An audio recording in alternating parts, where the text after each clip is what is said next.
Settimana di concerti importanti a Chioggia, quella appena conclusa. Dopo il concerto eseguito magistralmente dall'Orchestra Sinfonica del Veneto, sabato pomeriggio si è tenuto un concerto dal titolo Ciak si gira, il cui tema sono state le classiche musiche da film, temi importanti che hanno contraddistinto scene altrettanto importanti di film che hanno fatto epoca. Dalla vita è bella, l'amore è una cosa meravigliosa, da Mission alla dolce vita, una serie di brani nella memoria di chiunque.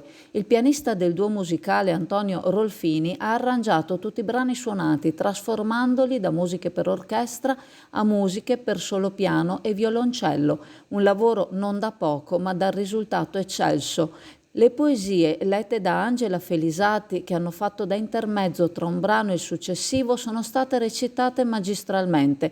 La sua preparazione è tangibile in ogni verso narrato con animo, passione ed enfasi.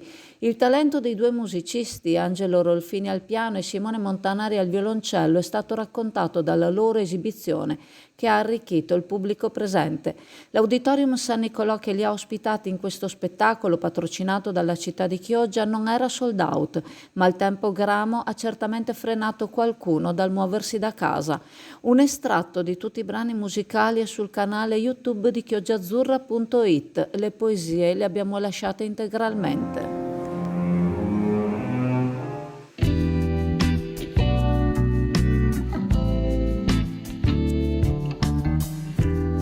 Da Store 23 Intimo e Corredo fino al 5 gennaio trovi la Fiera del Bianco.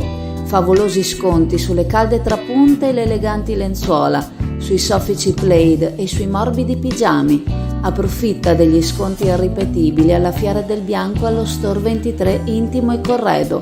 Viale Venezia 3, Sottomarina.